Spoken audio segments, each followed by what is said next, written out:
네, 사랑하는 성도 여러분, 어떻게 잘 지내고 계십니까? 우리 사랑하는 성도 여러분, 혹시 사랑하면은 뭐가 떠오르십니까? 뭐 떠오르시는 게 없으시군요. 그냥 뭐 사랑이 사랑이지 뭐, 아유 뭐. 네, 사실 네, 사랑이란 단어가 빠지면은 요즘에 수많은 노래의 가사도 아니면 수많은 이제 우리가 보고 있는 글의 이야기들 아니면 요즘에는 이제 극화되어져 있는 드라마 같은 것들, 영화들도 상당히 많은 내용들이 사라져 버릴 것입니다. 사람들이 이제 어떤 좀 쾌감을 느끼기 위해서 이제 나오는 것이 엔돌핀이라는 것이잖아요. 그것들이 나올 때 이제 여러 가지 나오는데 그때 나오는 것 중에 되게 높은 수치를 가지고 있는 게 이 사랑에 빠졌을 때입니다. 남녀가 첫눈에 반해서 사랑에 빠졌을 때 이 나오는 것이 정말 엄청난 힘을 가지고 있다고 합니다. 언제 사랑해 보셨습니까? 지금도 사랑 가운데 있으십니까? 우리나라 영화 중에 엄청나게 유명한 영화가 있고 그 영화에 엄청나게 유명한 대사 중에 하나가 있습니다. 어떻게 사랑이 변하니? 네, 우리 어르신들은 모르실지 모르겠지만 저희 때는 엄청 유행했던 대사 중에 하나였습니다. 사랑이라는 것이 그렇죠. 우리 자녀들을 사랑하는 것은 뭐 크게 변함이 없겠지만 그럼에도 보면은 조금씩의 변화들이 있잖아요. 뭐 사랑을 자녀들은 사랑 그렇다 치고 남녀 간의 사랑 어떻습니까? 우리가 보통 이제 얼굴 갖고 이제 처음에 사랑 빠진다고 하는데 우리가 보통 얼굴 갖고 먹고 사는 건 3년이라고 이야기를 하잖아요. 3년 뒤에는 사랑이 또 변한다라고 합니다. 사랑이란 것이 어떻게 보면 참 영원할 것 같은데 그렇지 않음을 우리 가운데 많이 보여줬고 또 우리의 주변의 현실들로 인해서 그것들을 많이 겪게 됩니다. 아까 초대에 말씀드린 것처럼 남녀 간의 사랑이 빠졌을 때 그 사랑에서 주는 이 기쁨의 에너지는 엄청난데 그 기간이 상당히 짧음을 우리 가운데 보여주고 있습니다. 오늘의 말씀의 제목이 무엇이죠? 영원한 사랑입니다. 이 사랑이 어디 있는지를 우리가 말씀을 통해서 한번 조금 같이 보기를 원합니다. 우리가 계속해서 예레미야의 말씀을 살펴보고 있습니다. 예레미야 언제적 선지자입니까? 남유다가 멸망하기 바로 직전까지의 선지자입니다. 그는 직접 하나님의 말씀을 전하면서 그 말씀이 이루어짐을 남유다가 멸망할 것을 전하면서 그 남유다가 멸망당한 것을 직접 눈으로 보았던 선지자입니다. 그래서 우리는 그에게 이런 별명을 붙여줬죠. 눈물의 선지자. 한번 생각해 보십시오. 나라의 망국이, 종국이 이뤄질 때 자신의 입으로 그 뱉었던 말들이 실제로 이뤄지는 그 아픔의 순간들을 한번 생각해 보십시오. 그런데 놀랍게도 예레미야는 이 나라가 멸망할 거야에 해서 그 모든 예언이 끝나지 않습니다. 놀랍게도 그 예언에는 그 뒤에는 하나님께서 분명히 회복시켜 주실 것을 우리 가운데 말씀하고 계십니다. 오늘 이렇게 비가 오다가 이렇게 해가 쨍하고 뜨는 것과 같은 순간이 있음에 우리 가운데 말씀하여 주고 있습니다. 오늘 이 31장은 그 회복에 대한 말씀을 우리 가운데 주시는 것입니다. 우리 31장 1절 말씀 한번 같이 읽어보도록 하겠습니다. 여호와의 말씀이니라. 그때 내가 이스라엘 모든 종족의 하나님이 되고 그들은 내 백성이 되리라. 지금 여호와 하나님께서 말씀하십니다. 무엇이라 말씀하십니까? 그때. 지금 하나님께서 정하신 때가 있음을 우리 가운데 말씀하여 주고 있습니다. 분명 하나님께서는 이 앞에 계속해서 예레미야를 통하여서 남유다에게 말씀하셨습니다. 너희는 바벨론으로 끌려가야 돼. 너희는 바벨론 왕 느부갓네살을 섬겨야 돼.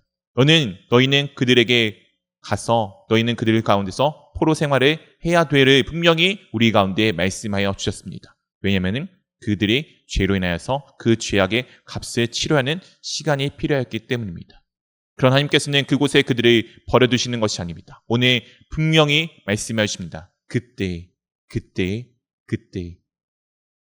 그 시간이 다 차고 나면은 어떻게 하신다고요? 내가 이스라엘 모든 종족의 하나님이 되고 그들은 무엇이 된다고요? 내 백성이 되리라. 이 얼마나 은혜롭고 놀라운 이야기입니까? 지금 하나님께서는 어떤 하나님이십니까? 이 세상에 있는 모든 것을 창조하시고 만드시고 다스리시는 하나님이십니다. 우리가 그분에 대해서 그냥 간단하게 이렇게 이야기하죠. 전지 전능하신 하나님이다. 모든 것이 가능하고 모든 것을 알고 계신 하나님께서 우리를 다스리시는 왕이 되어주신다는 것이 우리 가운데 얼마나 큰 기쁨이 되지 않겠습니까? 한 나라의 왕이 누가 되느냐, 한 나라의 지도자가 누가 되느냐에 따라서 그 나라가 흥망성쇠를 달리합니다. 오늘 하나님께서 우리를 다스려주시는 분이 되어준다는 것은 우리 가운데 큰 은혜이며 우리 가운데 얼마나 힘이 되는 이야기인지 모르겠습니다. 그런데 오늘 하나님께서 어떻게 말씀해 주십니까? 내가 누구의 하나님이 된다고요? 이스라엘 모든 종족입니다. 오늘 예레미야가 지금 말씀을 전하고 있는 이때는 이미 북이스라엘은 멸망한 때입니다. 우리가 잘 알고 있다시피 예레미야는 어디의 선지자입니까? 남유다의 선지자입니다. 그 앞에 계속 바벨론 포로로 끌려갈 것에 대해서 예언했던 것은 남유다에게 해당되는 것이지 이스라엘 전체에 해당되는 이야기는 아니었습니다. 그런데 오늘 하나님께서 무엇이라 말씀하시죠? 내가 이스라엘 모든 종족이. 하나님께서는 모든 것을 어딘가에 국한시키지 않으십니다. 모든 것을 바라보시고 모든 것을 품기를 원하셨습니다. 우리 사람은 그렇지 않죠. 이스라엘 민족들을 향하는 남유다의 사람들은 그들을 향해서 손가락을 들고 저 혼혈아들, 저 이방인들과 섞여버린 저 사람들, 하나님을 떠났던 저들이라고 욕하였습니다. 그리고 우리가 잘 알고 있다시피 그 모습은 예수님께서 살아가던 그 시대에 사마리아인들을 싫어하던 유대인들의 모습으로 나타나게 되어져 있죠. 우리도 그렇지 않습니까? 우리가 때로는 하나님 앞에서 하나님 안에서 서로를 나누기를 많이 하지 않습니까? 저 사람은 아직 신앙이 없어. 저 사람은 이런 것들이 부족해. 저 사람은 이래서 안 돼. 우리는 이와 같은 서로 간을 나누는 안 좋은 부정적인 이야기들로 많은 것들을 나눌 때가 있습니다. 그런데 오늘 하나님께서는 무엇이라 말씀하십니까? 내가 이스라엘 모든 종족의 하나님이 되겠다라고 말씀하여 주십니다. 하나님께서는 모든 사람을 찾기를 원하셨습니다. 그 어떤 곳에 하나의 일부를 찾기를 원하시기도 하지만 그 한 명만 찾는 것이 아니라 그 한 명과 한 명, 또 한 명, 또 한 명을 찾으사 모든 것들을 함께 회복하기를 원하시는 것이 우리 아버지 하나님의 뜻입니다. 오늘 하나님께서 또한 이렇게 그들 가운데 말씀하여 주고 있습니다. 2절 말씀인 우리 한번 같이 읽어보도록 하겠습니다. 여호와께서 이같이 말씀하시니라. 칼에서 벗어난 백성이 광야에서 은혜를 입었나니 곧 내가 이스라엘로 안식을 얻게 하러 갈 때라. 오늘 하나님께서 다시 한 번 더 말씀해 주십니다. 칼에서 벗어난 백성이 어디에서 은혜를 입었다고요? 광야에서입니다. 광야는 어느 곳입니까? 아무것도 없는 땅입니다. 먹을 것 없고 물도 없고 낮에는 정말 타 죽었듯이 덥다가도 밤이 되면은 얼어 죽었듯이 추운 장소. 그곳이 바로 광야입니다. 오늘 그곳에서 무엇을 입었다고요? 은혜를 입었습니다. 오늘 칼에서 벗어난 백성이 광야에서 은혜를 입었다는 이 모습은 우리가 정말 가장 이스라엘 백성들에게 구원이 상징되어지는 한 장면을 기억나게 합니다. 바로 출애굽 사건입니다. 우리가 알고 있다시피 출애굽 사건 전에 무슨 일들이 있었습니까? 10가지의 재앙이 있었습니다. 그 10가지 재앙 중에 마지막 재앙은 무엇이었습니까? 장자의 죽음이었습니다. 칼, 죽음을 상징하는 그 죽음이 온 애굽, 이집트를 덮을 때 놀랍게도 이스라엘 백성들은 그 죽음에서 어떻게 되었습니까? 어린 양의 피를 통하여 그 죽음을 벗어나 오히려 그 죽음의 시간에서 그들이 묶여져 있던 그 사슬에서 벗어나 노예 생활에서 벗어나 자유로운 몸으로 광야에 나가게 되었습니다. 광야에 나간다는 것은 사실 죽음의 의미와 똑같은데 놀랍게도 그 광야의 삶이 어떻게 되었습니까? 하나님께서 그들의 삶들을 정말 눈동자와 같이 보호해 주시고 그 광야에서 아무것도 없는 그곳 가운데서 그들을 먹이시고 재우시고 그들을 씻기시고 그들에게 물도 주시고 그들이 가야 할 길을 다 알려주셨습니다. 세상은 죽음의 상징이고 허무의 상징이고 아무것도 없는 그 상징에서 하나님께서 함께 하시자 그들은 그곳 가운데 은혜를 입은 사람들이 되게 되었습니다. 그래서 하나님께서 오늘 이렇게 말씀하시죠. 내가 이스라엘로 안식을 얻게 하려 갈 때라. 우리는 언제 평안을 얻습니까? 우리는 하나님과 함께 할 때 평안을 얻습니다. 하나님이 나와 함께 하신다면 그곳이 광야일 때, 그곳이 죽음의 골짜기든 상관없이 나의 삶은 안식 가운데 있을 것입니다. 오늘 이 구원에 대한 이야기를 다시 이렇게 확장하여져서 우리 가운데 말씀해 주고 있습니다. 3절 말씀을 한번 같이 읽어보도록 하겠습니다. 옛적에 여호와께서 나에게 나타나사 내가 영원한 사랑으로 너를 사랑하기에 인자함으로 너를 이끌었다 하였노라. 옛적에 하나님께서 나에게 나타나셨습니다. 하나님께서 과거에 우리 가운데 나타나셨습니다. 하나님께서는 태초부터 우리 가운데 함께 하셨고 지금도 함께하고 계십니다. 그 하나님께서 우리 가운데 무엇이라 말씀하셨습니까? 내가 영원한 사랑으로. 내가 영원한 사랑으로. 우리의 사랑은 얼마 가지 못해요. 아까 말씀드린 것처럼 남녀 간의 사랑 길어봐야 3년짜리입니다. 농담처럼 이야기하잖아요. 부부가 사는 거는 사랑이 아니라 의리 때문에 산다고. 부모가 자녀를 사랑하죠. 그런데 그 사랑이 영원합니까? 때로는 사랑이 바뀌고 본질이 변해져서 서로가 서로 간에 있어서 정말 원수와 같이 되는 것도 우리는 참 많이 보았습니다. 오늘 이스라엘 백성들의 삶들은 어떠했습니까? 자신에게 모든 것을 주신 하나님을 어떻게 대하고 어떻게 여기며 살아왔습니까? 한번 여러분들의 자녀들이 이스라엘 백성과 같았다라고 한번 생각해 보십시오. 정말 용서가 가능하십니까? 저는 안 될 것 같아요. 내가 너한테 해준 게 얼만데 도대체 나한테 왜 이래? 라는 마음이 더 크지 않을까 싶습니다. 그런데 놀랍게도 하나님께서는 그렇게 자신의 수도 없이 배신하고 떠났던 그 이스라엘을 끝까지 사랑하셨습니다. 영원까지 사랑하셨습니다. 그래서 그 사랑으로 지금 그들의 삶들을 계속 인자함으로 끌고 가고 계심을 우리 가운데 보여주고 있습니다. 우리가 잘나서 우리가 멋져서 주님과 함께하는 거 아니에요. 주님께서 우리를 사랑하셔서 주님께서 우리를 귀하게 여기셔서 주님께서 우리와 함께하고 계시는 것입니다. 내 힘도 내 능도 아니라 주님의 은혜와 사랑임을 기억하며 나가기를 원합니다. 그러면 우리는 무엇을 해야 되느냐? 우리는 이와 같은 것을 해야 합니다. 4절 5절 말씀입니다. 처녀 이스라엘아 내가 다시 너를 세우리니 내가 세움을 입을 것이요 내가 다시 소고를 들고 즐거워하는 자들과 함께 춤추며 나오리라. 5절 함께 읽겠습니다. 내가 다시 사마리아 산들의 포도나무들을 심되 심는 자가 그 열매를 따기 시작하리라. 처녀 이스라엘아. 이스라엘을 하나님께서 부를 때 이렇게 보통 많이 부르십니다. 처녀 이스라엘아. 내가 다시 너를 세우리니. 이 세운다는 것은 건축하다라는 의미를 가지고 있습니다. 건축하면 무엇이 됩니까? 그것이 점점 커져가고 확장되어져 감을 우리 가운데 보여주고 있습니다. 즉 하나님께서 처음 사람들에게 하셨던 그 명령, 생육하고 번성하여 땅에 충만하라. 그 단어를, 그 모습이 오늘 이 세우다라는 것으로 우리 가운데 말씀하여 주고 계십니다. 이스라엘아, 내가 다시 너를 세우리니. 이스라엘이 세워지는 것 아닙니다. 주님께서 지금 이스라엘을 다시 세워주심을 우리 가운데 말씀하여 주고 있습니다. 내가 세움을 입을 것이요. 그 세움을 입으면 우리가 이제 무엇을 하게 되냐? 내가 다시 소고를 들고 즐거워하는 자들과 함께 춤추며 나오리라.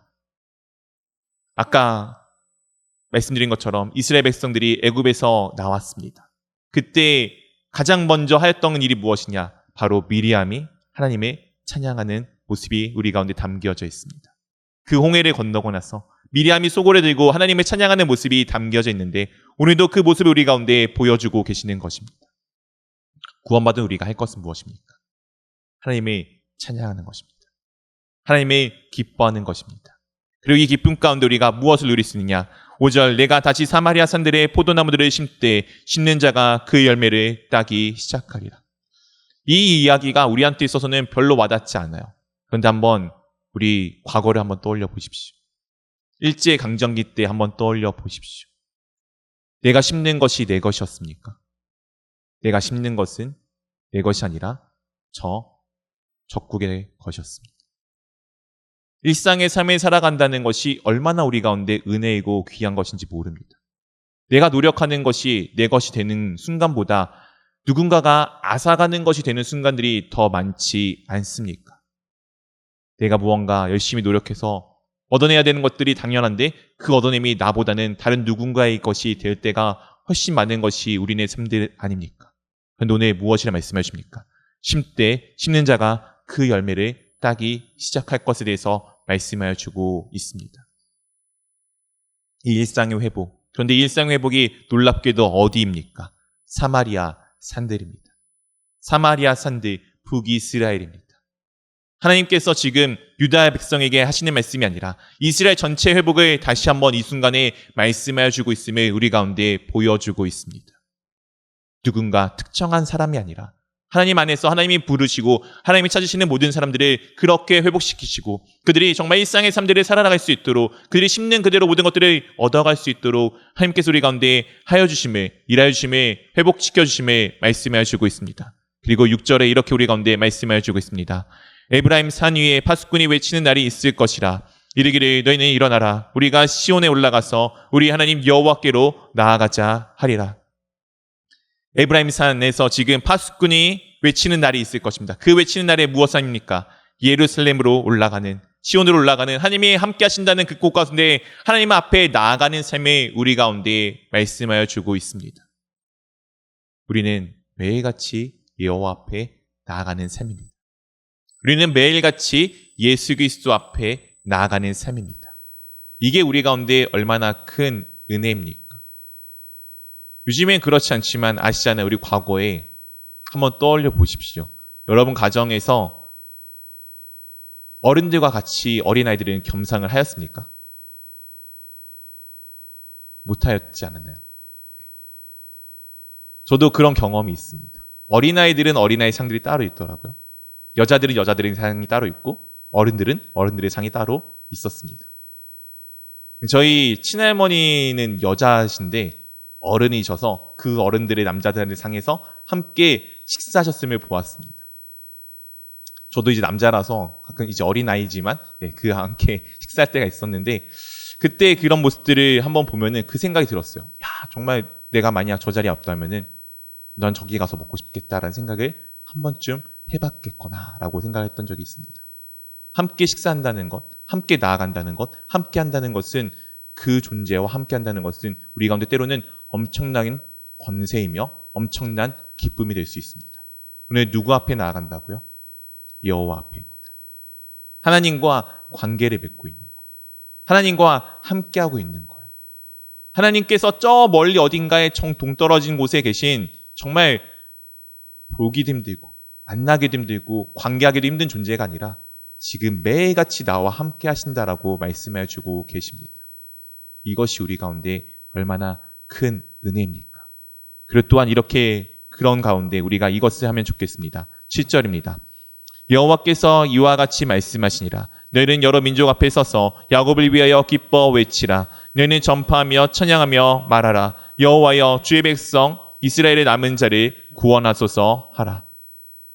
우리가 지금 무엇을 해야 됩니까? 그 가운데서 여러 민족 앞에 서서 야곱을 위하여 기뻐 외칩니다. 야곱은 이스라엘 백성의 상징이며 이 모든 구원받은 자의 머리와 같은 존재입니다. 우리가 알고 있다시피 이스라엘을 통해서 우리 가운데 구원자이신 예수 그리스도께서 오셨습니다. 예수 그리스도가 없다면 우리는 그 누구도 하나님 앞에 설 수 없는 존재들입니다. 오늘 예수님께서 우리 가운데 오심으로 우리가 하나님 앞에 서서 우리는 이렇게 외칠 수 있습니다.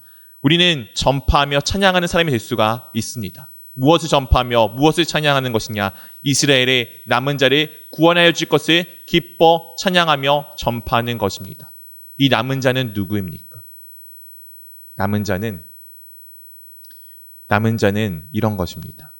다 사라졌어도 끝까지 남아져 있는 그 생명과도 같은 것입니다.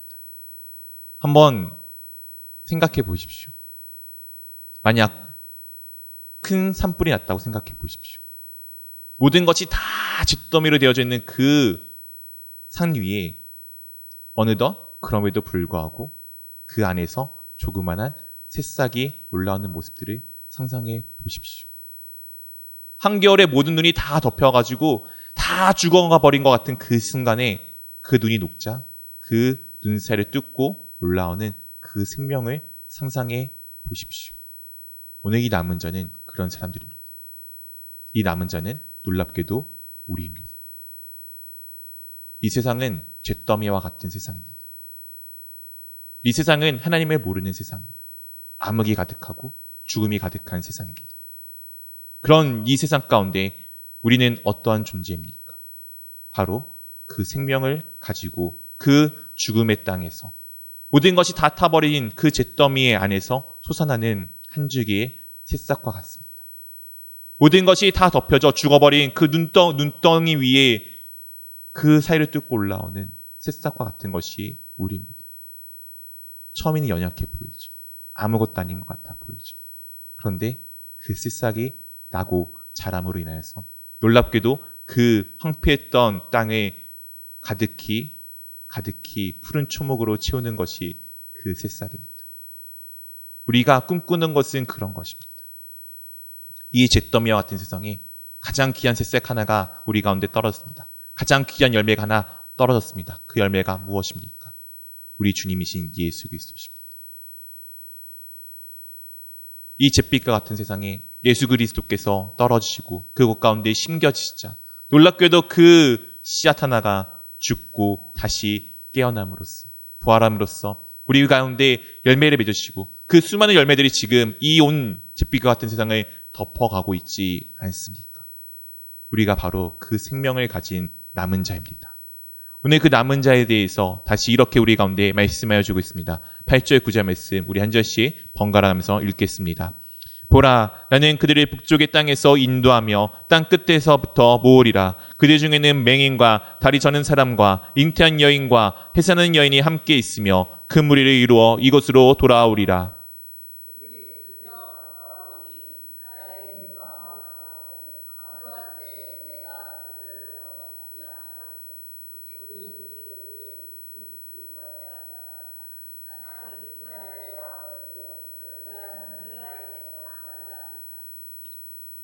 오늘 하나님께서 우리 가운데 다시 남은 자를 구원하여 줄 것에 대해서 외치라라고 말씀하신 다음에 우리 가운데 이런 모습을 보여주십니다. 그 외침 가운데 보라, 보라, 보라. 너희들이 그 기도한 대로 보라. 그 일이 이루어짐을 보라라고 말씀해 주십니다. 그들의 북쪽 땅에서부터 인도하여 내신다고 말씀해 주고 있습니다. 이 북쪽은 놀랍게도 수많은 선지서에서 재앙의 시작, 환란의 시작이 되어지는 곳이 바로 북쪽의 상징입니다. 너네 북쪽에서 땅에서 인도하여 땅 끝에서부터 모은다. 그 재앙과 재난과 환란의 상징이었던 심판의 상징이었던 북쪽에서부터 하나님께서 회복을 주실 것을 우리 가운데 말씀하여 주고 있습니다. 심판이 구원의 상징으로 바뀌었습니다. 그리고 그때 구원받는 사람들이 누구입니까?